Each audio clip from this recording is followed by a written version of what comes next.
It's VB MMA picks for Saturday, May 13th. UFC Charlotte on ABC. Rozenstruik versus Almeida with the man himself, VB, joined this week by MMA analyst Wiz Does. VB, thank you for getting our guest this week. Another great week of picks here. We'll preview 3 fights tonight. We don't have to rehash last week. Another good week. I know the main event wasn't perfect. I wasn't confident whose hand was going to get raised, but definitely was a pretty good bout. How you doing, VB? Yeah, man, what's up? So yeah, last week was another good week. Honestly, I did really well with regionals. I was at that card at Cage Warriors and I crushed that card. So that felt good, to go in there and hit every bit. Some of them were against my fellow Italians, but I had to do what I had to do. But we have a great with this great week, and I actually like this card. Some people don't like it. I don't know why, but I think it was really, really, you know, this card looks pretty like stacked for the fight night, and we have a great guest this week, Wiz. So I'm excited to break it down with Wiz this week. What's up, man? I'm doing good. Thank you guys for having me on. It's always a pleasure. And yeah, man, I'm looking forward to this fight card as well. There's a lot of action fights, and those are the fights I like to watch the most. A lot of violence involved in this card, and that's what we ask for as fans in terms of entertainment value. So, going to be looking forward to it anymore. Obviously, that's 8. It starts at 8:30 in the morning my time. Yeah, So yeah, that was an interesting note. That I breakfast out here in Las Vegas, Wiz with the UFC, and I was the party pooper backstage. Maybe I'm listening to too much of that as one-off media guys. Wiz, you're an analyst and everything, so I was saying maybe this was more of an Apex style card. I've Mm. whined to VB about wanting to make sure we get out into the public. Why are we stuck a little bit in the pandemic? I know it's a business and it's a great production here in Las Vegas. No doubt, you got so many fighters out here, but there are some nice arenas here too. You can take the show on the road down the street, throw a few thousand fans in there, and have a great experience. But that's just my preference. I love all the excitement. So thank you, Wiz, for joining us today. All Well, yeah, we have a lot of 1.5 unders in this card, which is pretty right. telling. We have like Okay, 1.5 okay. line. So Score one it for means there's Ramon, gonna be some maybe. people Not that getting that's dropped. not exciting, explosive. Yeah, Everybody wants to see it. Everybody wants to see a card full of submissions, I guess, and don't leave it in the hands of the judges, especially when we go to some of the venues because we don't get out as much anymore. We don't go on the road as much, so all of a yeah. sudden you've got those scorecards in states that we haven't been to in 2, 3, 4 years. So maybe there's something to that too. Wiz can fill me in on that as we go along. All right, guys, we're going to look at 3 fights, including the main event this week. We're on ABC and, of course, some ESPN action, I'm sure, ESPN Plus this week. And let's roll right into this week's card of our 3 fights that we're going to preview here. We will start with welterweights. And in this one, Brian Battle, the 28-year-old, out of Missouri, but in Charlotte right now. Quite frankly, he's 8-2, 3-1 in the UFC. He's off that unanimous decision loss to Fakradinov back in December. He's going up against Gabriel Green, the 30-year-old from San Pedro, California. He's 11-4, 2-2 in the UFC, and he's off that unanimous decision loss to Gary.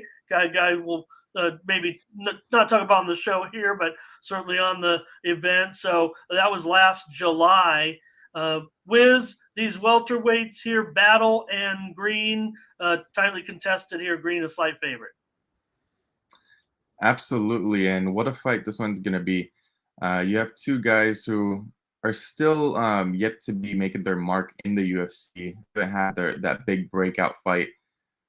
Gabe Green, someone that we all know and love for the pressure that he brings in the octagon, the relentless pressure, good cardio, and decent all-round game. He's there to last, and he brings hell every single time that he stepped foot into the octagon.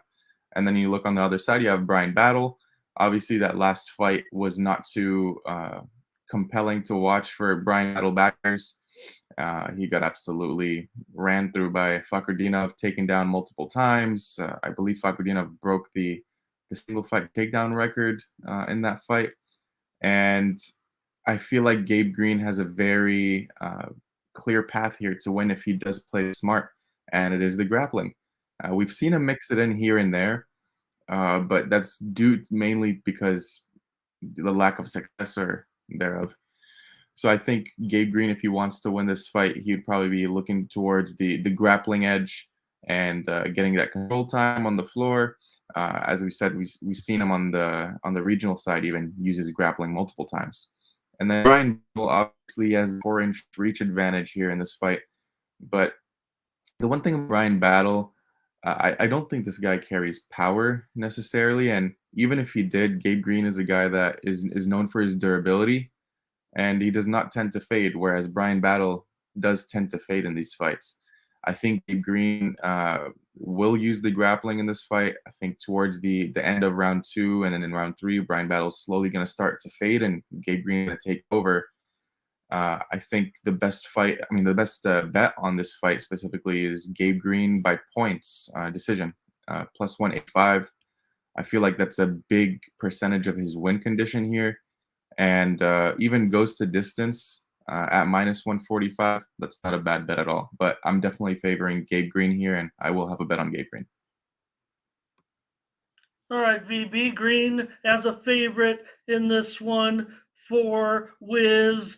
All right, here's one that can go the distance, I guess, according to Wiz. What you got, VB? Yeah, I agree with most of the points he made. Because like if you look at Brian Battle, like his takedown defense is pretty bad. Like in his last fight that showed, I mean, he spent most of that fight on his back trying to get up, and at some point, he literally just started to quit in that fight and just not care about getting up anymore. Which was a bad look. He was fighting for one round, and then he was like, "Okay, I'm not gonna get up here." So that wasn't a bad. That was really bad stylistic fight for him too. The other guy was like chain wrestling, and Brian Bala just couldn't deal with it. It's gonna be a little bit different fight here. I think Gabe Green is more of a striker than like grappler, but he also has like a lot of subs, and he actually, I think he's the only guy who may have some kind of wrestling advantage in this fight. I'm not saying it's huge wrestling, but we've seen this in these fights where lions are almost pick him, that the one guy who has just a little bit better wrestling maybe wins these fights. Because one takedown can get you a one round. You know what I mean? So I would lean towards Green as well, because I just think he has more ways to win this fight than Brian Battle. I think Brian Battle is kind of hard fighter to cap overall, but I think he's gonna slow down, and I think he's gonna make a lot of mistakes. He's gonna give a lot of people a chance to win fights against him. So it's a pretty tough fight overall. I lean Green. I think it's at least 65, if not 70%, to be honest. I have decent bet on him. I think he's overall better striker. I know he has reached this disadvantage, but still, I think he has better striking or better striking. I think he has better overall boxing. And Brian Battle does have some, kicks and head kicks. He actually got a knockout with head kick before this fight, but I think there was, kind of not a fluke, but it was, low percentage outcome overall. I don't think it's gonna land here. And you know, Green fought similar guy, just a little bit similar, like Philip Rowe, kind of. In a way, he's kind of similar to Brian Battle, but to be honest, I think Philip Rowe may even have better grappling than Brian Battle. Like he was able to take him down. He was able to dominate that fight. And against the cage, I think he's gonna win minutes. So this could be a fight where they're against the cage. Brian Battle has the position, then he gets reversed and all that. It could be kind of boring.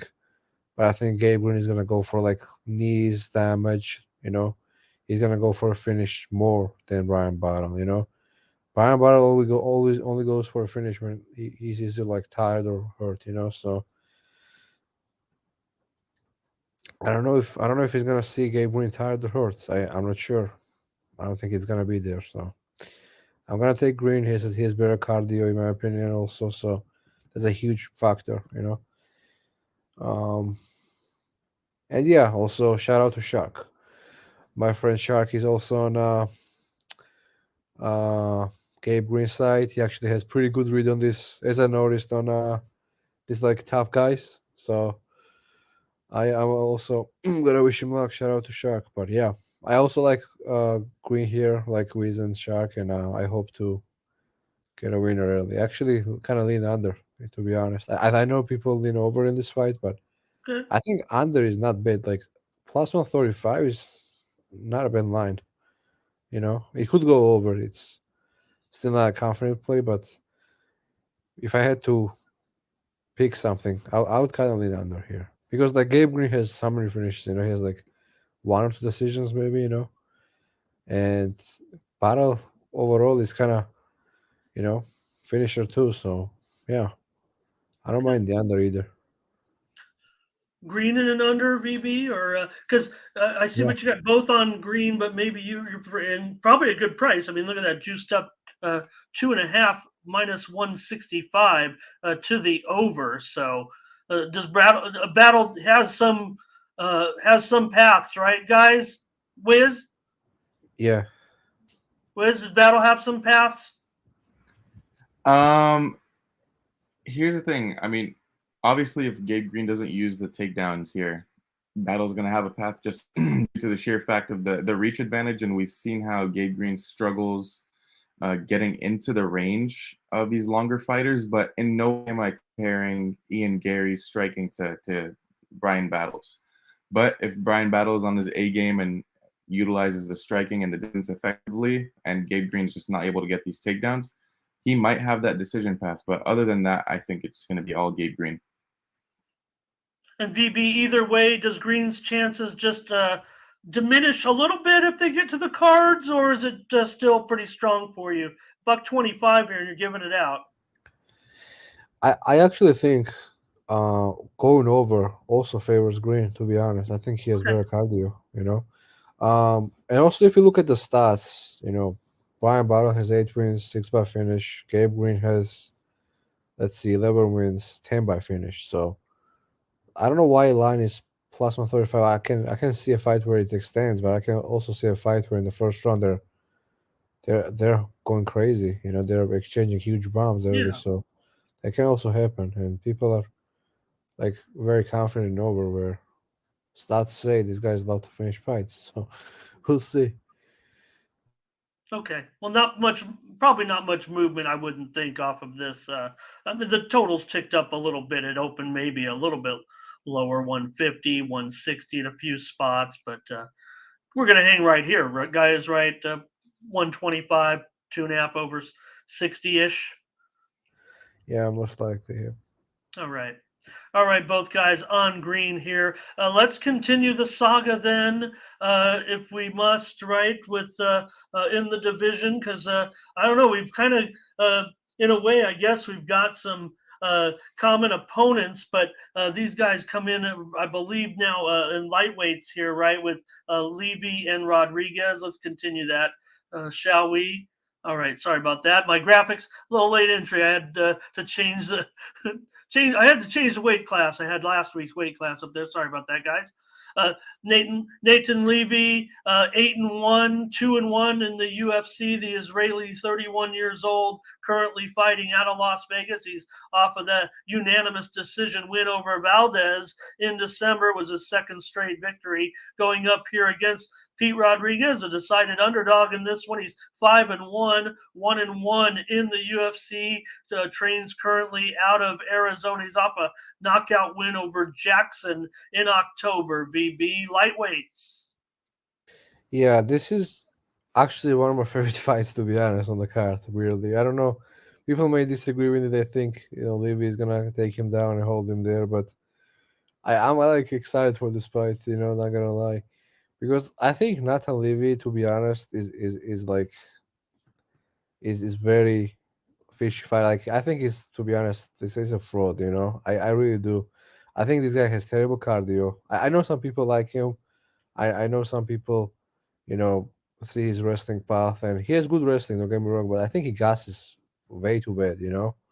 And and actually, I don't know. I don't know if he, you know, I don't know if he's better striker or not either. Like I see Pete Rodriguez as better striker here. I see him as a more powerful guy. You know, who has more power.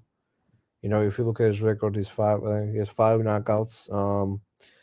And at this line, I'm looking at this line, and I'm honestly thinking, like, why is Levy minus 300 in UFC fight? You know what I mean? Like now it's like a little bit less, 250 maybe or something, but last time he was same thing and he didn't cover. Before that same thing didn't cover. You know, even though he won those fights, still he never covers these big price tags. You know, and I gotta take the other side. I didn't take the other side last 2 times because I thought he was a little bit, you know, closer to right than now, but they're keeping these lines up at minus 300 with Levy, and I think it's time to kind of go the other way now and take Rodriguez, because I think Rodriguez is, you know, young fighter. You know, he trains at MMA Lab, and we saw what happened a couple of weeks ago with McGee debut. Like MMA Lab has pretty good fighters, you know, overall, and they have like some good supplements there or something. I don't know what it is, but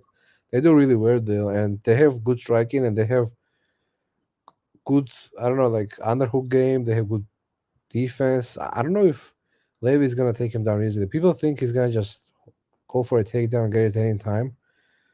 I don't know, man. We haven't seen Pete really struggle with takedowns. There is not a lot of tape on him to, you know, point to. Okay, look, you know, in this fight he got completely dominated on the ground. There is one submission loss he has a few years ago, but that's pretty much all it was. And I watched Jack Della fight today actually, and you know he looked pretty bad there, but overall you know, he was looking fine as far as, you know, movement.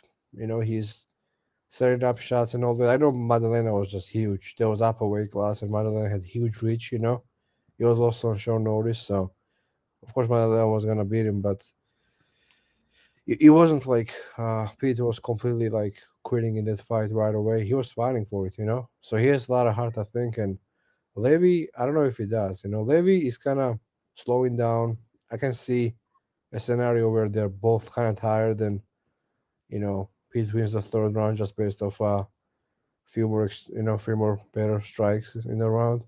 So at this line, you know, I'm gonna go with the underdog, Pierre Rodriguez, in this one.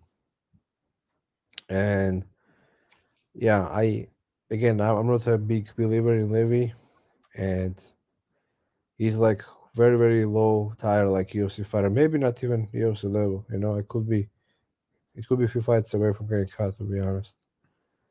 And Rodriguez is improving, I think, at this, especially the gym he's in. He's 26, as I mentioned, and something tells me he has like better cardio than Levy too. I don't know. That's I can't like be 100% sure about that because there's not a data, but I wouldn't be surprised, you know, if it looks that way, you know, to be honest. But let's see what Wiz thinks. Yeah, with a 5-year gap between these two. So was the line just mispriced? Are these sharps moving it? Are they going to be right this week on a nice dog 30 to 50 cent move so far? Certainly on Rodriguez, or are these sharps wrong here? Levy, the big favorite still. Here's the thing.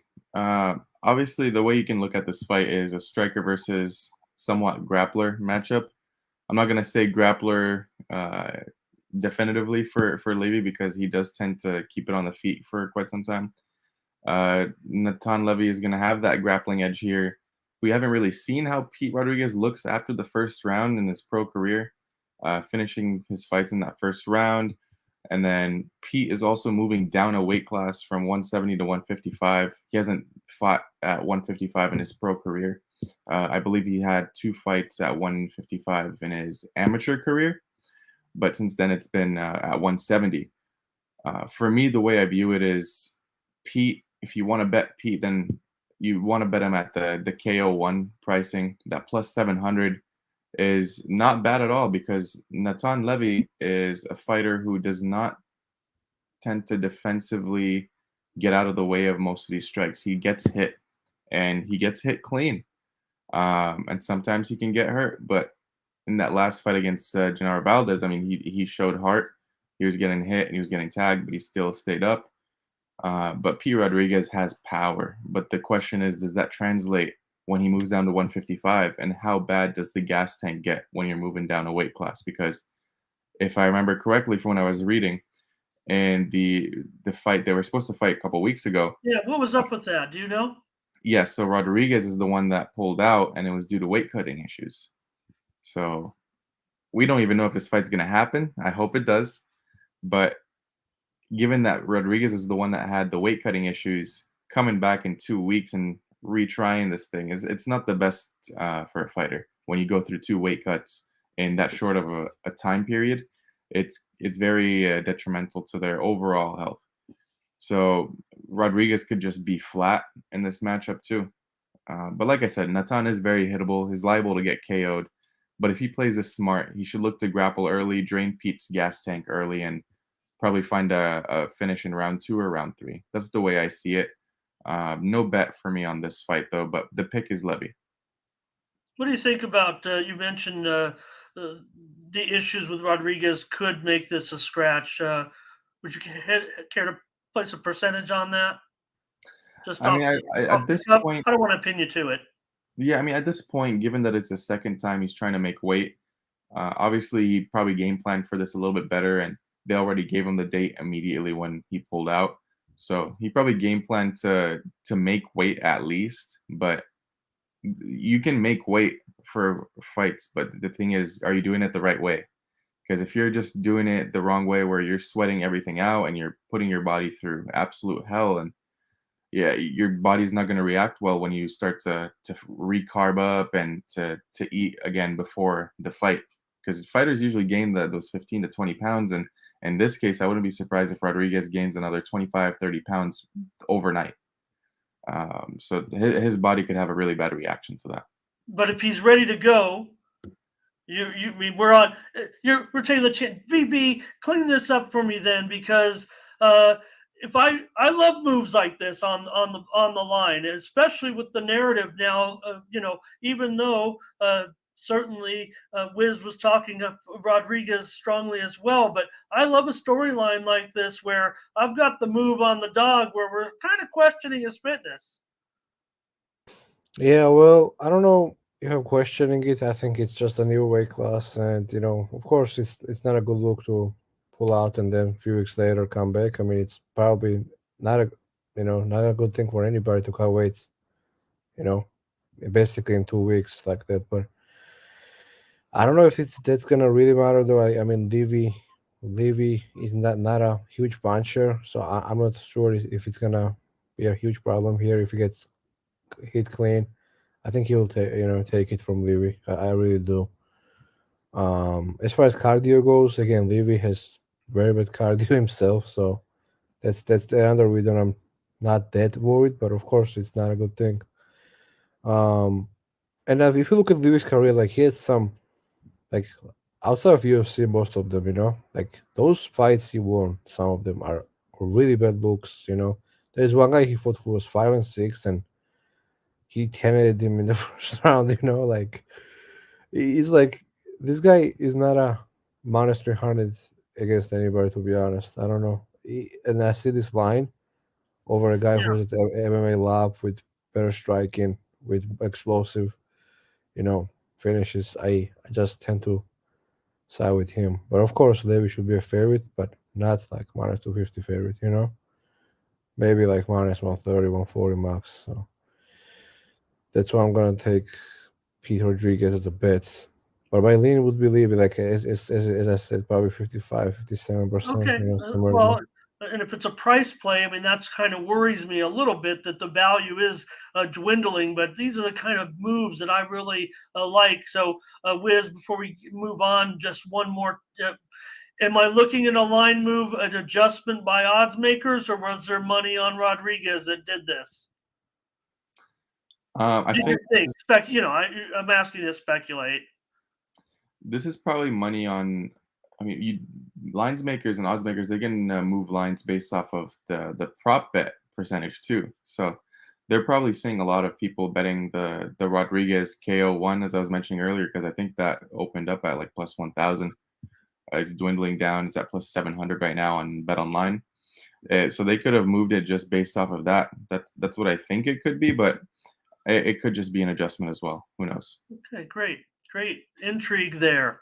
All right, we'll get to that main event in just a moment with Rozenstruik and Almeida heavyweights going at it in Charlotte on Saturday night. But first, don't forget to follow VB MMA Picks on Twitter and get in touch with him for his fight package for this Saturday night's UFC on ABC Charlotte card. Rozenstruik versus Almeida. But slide into his DMs on Twitter. Contact VB himself. You'll speak directly to the man. You can negotiate your own terms if you want a longer fight package with VB, or just pick up this week's package for UFC on ABC Charlotte. You'll spend less on the refreshments than you will on VB. Less on the VB's card than you will on the refreshments. Who am I kidding? Anyways, VB MMA Picks on Twitter. VB, what you got this week? This week's card from Charlotte. I tried to talk it down. You guys pump me back up. I'll buy it. And what do you got this week? Yeah, this week I have a lot of plays. I have one max play and I have one pretty big play. Not a max play, but close. So I have two big plays this week. I have also max play, which I post for free in KSW, but as well. But yeah, I'm playing this card pretty heavy. I have less bets maybe as for volume goes, but I have bigger bets. So I'm pretty confident, to be honest. I like this card for betting a lot. I could be wrong and I could end up losing, which can happen, but so far I've been doing well this year. I profit 14 out of 15 UFC cards, and I hope it will get going. This card is, I think, very very good. I don't know why people don't like it, who is complaining, but for the fight Just night, me, this I card is guess. maybe yeah. I'm not complaining. I have anything. I don't care if it's even the next week people complaining about that card. I much rather have UFC than no UFC. So I'm gonna take anything honestly. Of course, I much rather have like better fights with great names and Connor every week and Sean O'Malley every week and Paddy every week. But it's not gonna happen. And Right. and then people, if UFC does one card a week, no, not a week, a month, then people, we need more fights. So they always find a way to complain. I'm not complaining. I'll take whatever. And as far as we have some big fights, at least once a month, I'm fine. So you mentioned your KSW with Bellator this week. Aries, what else caught your eye? Good to go? Yeah, those are pretty much those. Bellator, yeah. Well, Bellator, I have some action there too. So yeah, it's gonna be a busy weekend. I want to wish my fellow gamblers good luck, including Wiz and Raymond. Oh yeah, we'll hit it for winners again. I wasn't lying about last week's main event either. I just, to the untrained eye, I wasn't sure. I think we got that last round, but when they went to the announcement, I wasn't sure whose hand was going to get raised. It seemed like the Twitterverse, uh, you know, was going to go against us, but I wasn't sure. I thought we definitely had a chance, and I'm not sure that it mattered that maybe he was out of state. And the cards were close, but no big deal. Still a great winning day with VB. Follow VB MMA Picks on Twitter. Pick up this week's fight card. UFC on ABC Charlotte with the main event, Rozenstruik and Almeida, which we're going to talk about in just a moment. All right, VB. Thank you. Great job. And we'll get to that main event now, guys. The number 8 and 12 contenders at heavyweight. So again, I mean, I'm just wanting more every week, but we can only have so many guys, especially when we're throwing out 12, 13 fights each week. So here we go with these heavyweights. Jairzinho Rozenstruik, the 35-year-old from Suriname. He's 13-4.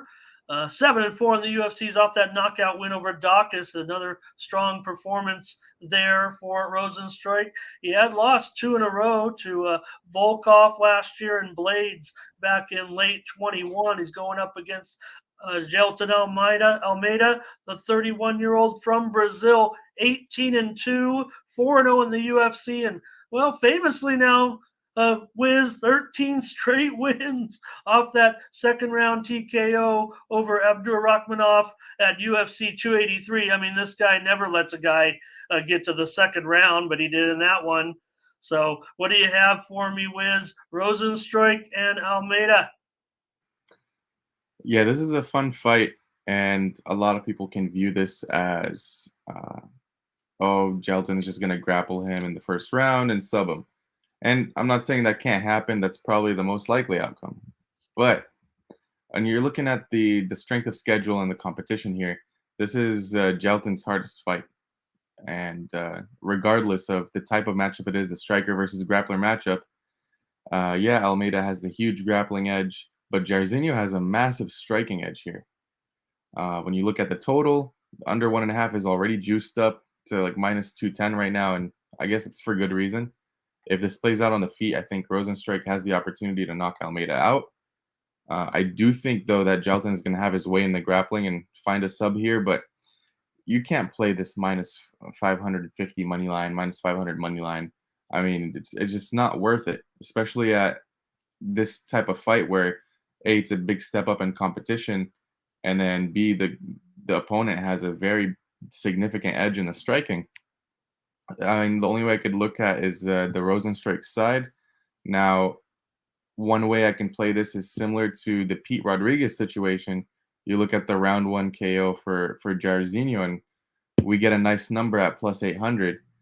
And then you can also look to hedge out with like a Gelton sub round 1. Plus 75 is also a solid look. I mean, that's how he usually gets his fights done.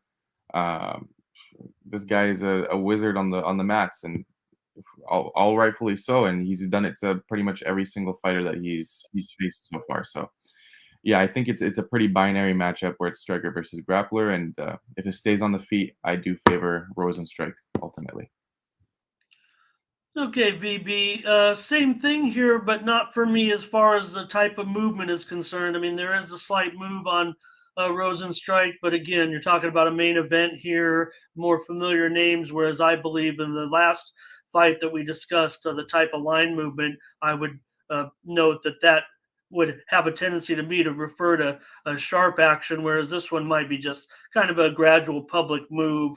You do have a name in Rozenstruik, even though he's a huge dog here. Maybe the public just shaving some of that dog money. Yeah, I mean, I don't know really. I just don't like when people blindly bet underdogs. To be honest, when there is not a path for them. But Rozenstruik almost had a path in every fight, though. Like Wiz mentioned, this guy hits very hard. I mean, he's probably the second. I mean, maybe him, Pavlovich, and Ngannou were hardest punches at heavyweight overall. Like this guy cracks, man. He has a lot of power. He has so many kickboxing fights, and I'm gonna say this also. People can disagree with me, but I think he has like huge cardio advantage too. Like I'm not saying this fight is going late because most likely under 1.5 is pretty safe bet, but you know what I mean. But if it goes late and if Almeida is getting tired, and let's say he dominates first couple of rounds and gets kind of tired, I think Jairzinho can actually catch him if that's the way it goes. So we've seen Jairzinho get like round 5 finishes, and 2, 3, So he's very very live or late with Almeida. So far, I don't know. It's hard to say. He had one fight which went over. He got exhausted in that fight. I know it was a long time ago, but man, he looked bad, when fight went over. And there is some other fights when he was starting to slow down, but he was able to get a finish at the right time, so he didn't really expose himself. But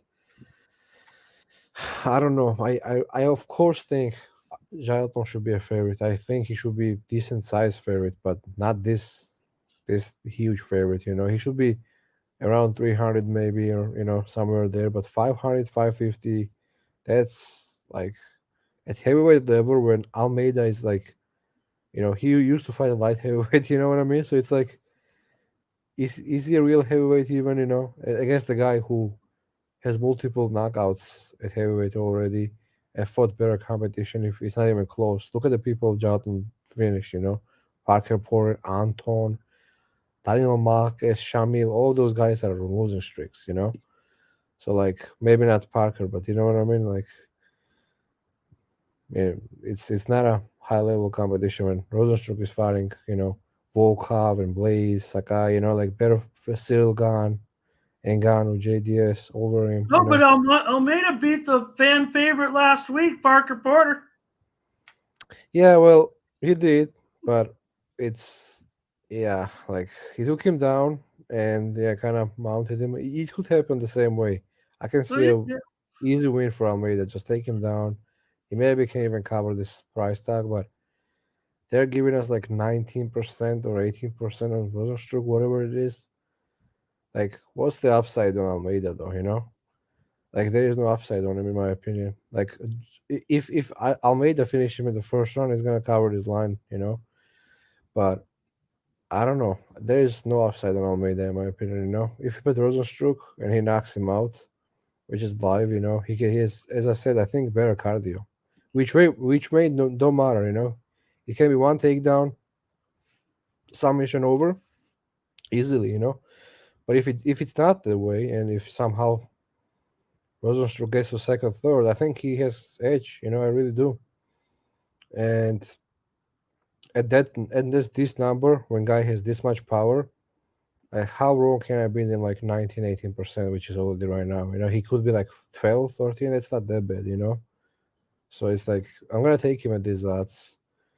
I think he's like a little bit better than 19% here. And if he lands early, let's see, let's see with 19%. Because Almeida is gonna get knocked out. I really do think so. This guy has been knocked out already by some 40-year-old guy back in the day, but like I can see a similar thing where he gets caught early and put away, because at the same time, like this guy is coming at like 230, 225 range in this fight sometimes. So that's another thing, that this guy could be fighting at heavyweight just to fight at heavyweight, not because he's a real heavyweight. So there's people attacking him at light heavyweight and maybe try to move up to fight more frequently. But yeah, I also could be wrong, and this guy could be a talent challenger. That would be also possible. So far, it's my first time fighting him. I'm pretty sure, and yeah, I have a guy here who can knock anybody out. So we'll see what happens. Just like going to move further, Wiz. I don't mean to just, I know VB give me the business a little bit, broad brushing it like that. You do have a guy in Rozenstruik that certainly casual fans are going to walk to the window and recognize and see a great price. Almeida certainly is turning heads with a wild winning streak, but certainly doesn't have the UFC experience. Mentioning some of those names, I don't mean to make light of Porter's victory last week. VB was on him after all, but again, is this one we have to get on now? We've seen DK open this one 560, and now it's down, I believe, to 475 there at DK. This fight's tough to read when it comes to line movement specifically, because you have a household name in Rozenstruik who we've seen at the top of the top before, and then you have the big favorite that a lot of eyes are gonna immediately direct towards just to parlay up for like the casual bettors. So it's going to be tough to really read how this line is going to move come Saturday. Usually parlay bettors, when they get to Vegas or whenever they open up their betting apps on Saturday, they're like, okay, they'll see the big minus 500 on Almeida, and they look at the guy's record: first round finish, second round finish, first round. They're like, oh, this guy's a beast. They're going to parlay him up. So it could move back in the favor of Rozenstruik, where he maybe will end around like a plus 475, plus 500. That's what I think personally, but it could go any way, just depending on how this is bet. VB, when I throw out the UFC rankings, I just do it as business purpose, and I'm sure that Wiz can, he knows what I'm just, giving a narrative really that the UFC is throwing out there. Here you have a guy that they're calling their 12th ranked contender as a $5 favorite against their number 8 ranked contender. What are they trying to tell me? Those are their official rankings, after all. Yeah. Well, I mean, if you look at Jalton's career, right, in the UFC, he's been fighting really, really favorable fights. Most of the people he fought, he was huge favorite over them. He had clear wrestling and grappling advantage, and he was able to pretty much put everybody away, pretty easily. Difference here though is like Rozenstruik is so dangerous, and he's not like Tukali or Parker Porter, or like Marquez or whatever. He has like a lot of power, one punch knockout power. Yeah, he has like a strange power. Like sometimes he hits people, it doesn't even seem hard, and they they just fall down, So again, with this kind of puncher where it could take a one punch and I can cash plus 400 ticket. Well, I'm gonna take a risk at heavyweight level. This is not like unranked guy, Turkali, who's not a real heavyweight or something. This is a real pretty big guy. Look at his nickname. He's like Biggie Boy. So this guy's huge, man. He hits hard and he's pretty talented striker. So I think he should be able to at least hit him a few times, and let's see what happens because I don't think Almeida is gonna like it. He's gonna shoot desperately, and I'm just hoping this fight extends because I really think that Jairzinho is gonna put it on him if it does. I know it's unlikely, but if 1.5 goes over, which is plus 180, I think right now, if that happens, I actually favor Jalton. I really Okay. do. The longer it goes, and what if it goes all the way? I don't see it going all the way. Okay. That's like no way, not a zero freaking chance. But no, if that happens, I mean, I'll turn the camera. I don't see Yeah, ITD here on no, your premium card, VB. I don't. Yeah, because like The odds are not great, right? yeah, like it was like 20 cents, 30 cents on Rozenstruik KO difference. I was like, yeah, screw that. I'm just gonna Okay. take this money line. Any But other probably like his only chance is KO, to be honest. Yeah.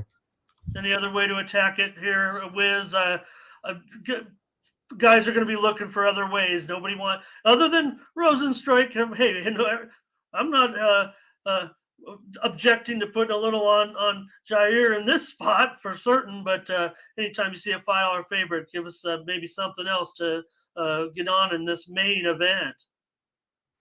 Yeah, as I mentioned, I mean, Jairzinho, Rozenstruik, and KO round one immediately popped out to me at that plus 800, and then even the Almeida sub round one at plus 275. Usually, you see these prices at like minus 130 for Almeida sub, minus 110 even sometimes. I guess this time just because it's the strength of competition that's the biggest outlier.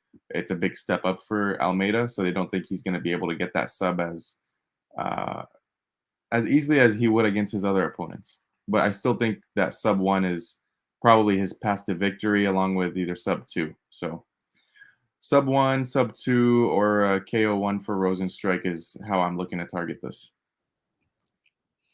All right. Well, VB, it looks like we got to get on this now a little bit. I don't know. Maybe the line will stay here, but it does feel like Rozenstruik, a good dog. I always love a good dog from you, brother. So appreciate the time this week. VB, follow VB MMA picks on Twitter. Make sure you get his card early because he's sending these good prices out. VB is the sharp side, #1 MMA handicapper on Twitter. So follow VB MMA picks Thank you. on Twitter to get his fight card for this Saturday night UFC on ABC Charlotte. VB, this week focused on UFC, but you have a Bellator card as well. How can we get a hold of you? Yeah, follow me on Twitter, and again, I'm pretty confident this week, and let's see what happens with this fight, with this card. I think the line movement, as you asked a few times already, is gonna be deciding if people are doing it, if they're chasing or not. If people lose early, they're chasing. They may take a risk on Rozenstruik. If they're doing well, probably they're not gonna probably. You know what I mean? Like it depends how it goes for parlay boys as they call them. You know what I mean?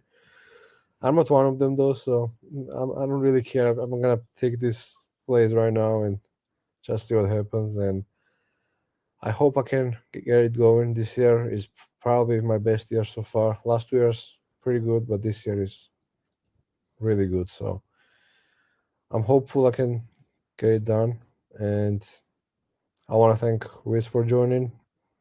And I want to give him, if he wants to add something, where can we find you? I've seen you in spaces a few times, and he's pretty sharp guy. So if you want to add something, just go. Yeah, we're rare combo Wiz. You're in the media space now, but you can always tell. I know you come from the handicapping and gambling background, so it's easy to tell when we get on the air with these guys nowadays. Hey, they're all great up there at the top, the Ariels of the world, but we like to get the honest. Look, I mentioned the rankings, right? And I try to think that the UFC is playing a little bit of a mind game with you a little bit because of the you see in this situation. We always rely on the odds to let us know what's really happening, and don't buy into what maybe they're trying to feed us sometimes. Because I know they put time into those rankings, Wiz. You can set me straight on that, and those might actually come from the desk of Dana and him telling him we're going to move this guy here and this guy here, even though they're not promoted that heavy. I think he's into it. Absolutely. I mean, when you see a fight of this caliber between Almeida, who's taking this huge step up, against Jairzinho, I mean, you have to look at it in the lens of the UFC, where this is a setup fight for Almeida because of the way they've been promoting this guy slowly as the Brazilian killer, and he's next up as champion, and how he couldn't continue fighting at light heavyweight because it was just not fun making that weight for him. So you got to look at it in the lens of, the UFC wants to promote this Almeida kid, and they see big potential, big star potential specifically. But sometimes you can promote a guy too quick, too soon, and they hit the roadblock that they need, because not every fighter is going to go undefeated all the way into the championship like Alex Pereira. It's not. I mean, even Alex Pereira got that one loss in his regional scene before he came into the UFC. So that's how you have to look at it. Sometimes you have to look at it a little bit more objectively. All right, where can we follow you, and what's on your itinerary for this weekend and beyond? Absolutely. First and foremost, thank you guys for having me on. This has been really fun, and would love to do it again at some point. You can find me at WizDoes on Twitter and on YouTube. I do weekly shows breaking down fights quickly, so we call it 1 minute breakdowns. And I do an interview show where I interview UFC fighters, PFL fighters, and MMA media personalities. I try to do one every week. This past week was with the UFC debutant last Saturday, Braxton Smith, and he had a really interesting story. So go ahead and check that out if you guys are interested.